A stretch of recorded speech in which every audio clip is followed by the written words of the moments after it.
So breaking started in the 1970s in New York, South Bronx. So it was the original dance done to 2 records looped. They took the drum break and just looped that, and the dancers would just go off. The dance breaking features elements and inspiration from even kung fu movies, martial arts, Latin dance. It takes all these elements and kind of puts it together under one roof where you as the individual can find your personal style and interest and express that accordingly. A lot of people these days think it's for adults and only like a lot of adults do it, when really kids made this. Martha Cooper, she was one of the first people to take pictures in the 70s. And if you look at the pictures, most of them are kids who started this culture. Diamonds in the Rough is like 11 select kids from Breaking 3. All of them have been breaking for between 1 and 5 years. And Jeff knew he could like rely on to like come to practices and get better and like really do something with the dance. They are the kids that, in my opinion, show the most interest in hip-hop as a culture and creating something special from this dance for themselves. The kids in Diamonds in the Rough are really interesting to me because if you look back into history where hip-hop was created and the kinds of kids that were involved, you figure that a lot of these kids had a lot less afforded to them as far as opportunities and support from their own community, as well as even their parents. I think the biggest thing is the police are supporting us. Like, the police donated $250 to us. So for them to like not shut us down and to support us and donate is huge, because like that, like if you saw a policeman at your like jam or like street show in the Bronx, it was like, it's time to get out of here. Like, we're busted or something. And so I feel like in Marin and maybe just nowadays, people are really more like kind of fascinated about that and will support you. And when it comes to breaking, I think that it's important for these kids to understand their degree of privilege, where this culture came from, and what kind of socioeconomic conditions that this dance came from, so that they can see what they can do for their own community, given what they have. Yo, ladies and gentlemen, if you want to see the Diamonds in the Rough throw down on these bricks, breaking, and it's not easy, please make some noise. Give us your energy.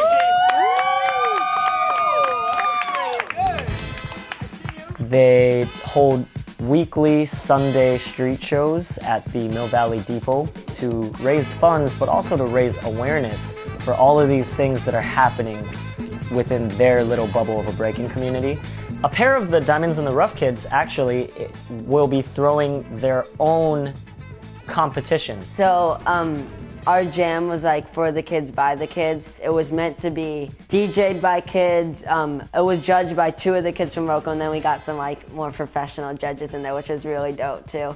And it ended up being like super hype. Everyone seemed to be having a lot of fun. And I feel like that really showed like the connections between like the Bronx and today, where kids do bug out and just kind of open up in situations like that. And that was super cool for me to like experience.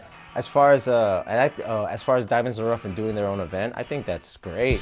This doesn't happen often, and I think for them to go out of their way to invite people to all come together, that's something that is not done a lot of the times. Where it's kids and not adults like facilitating it, and they are, I think that's super important. They're going beyond what everyone else is doing around them. We definitely see them going a lot deeper than just spinning on their backs and spinning on their heads. And you know, these kids are, you know, elbows deep in their communities, throwing events, teaching other kids. As they experience more, they become more fascinated in all of the elements, you know, that is relevant and applicable to people of all genders, ethnicities, and people of all social classes, to be honest. I know particularly one of my students has a growth disorder, and you know, he's literally felt like the small guy for his whole life. He's still very young. And breaking is his place where he gets to be a big man, you know?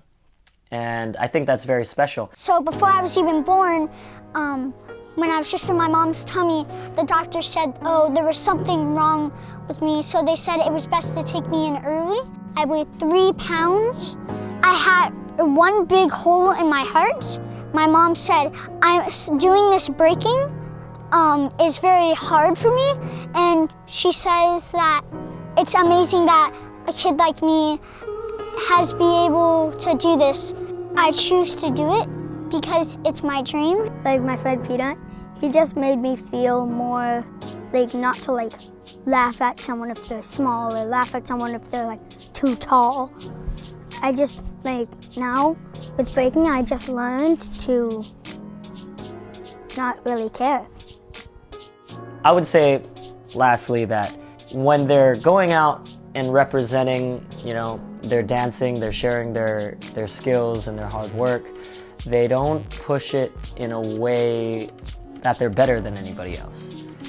I think that these kids legitimately just love what they do, and they're discovering more about themselves every day, and that is satisfying and inspiring to me as a active artist in what I do as well.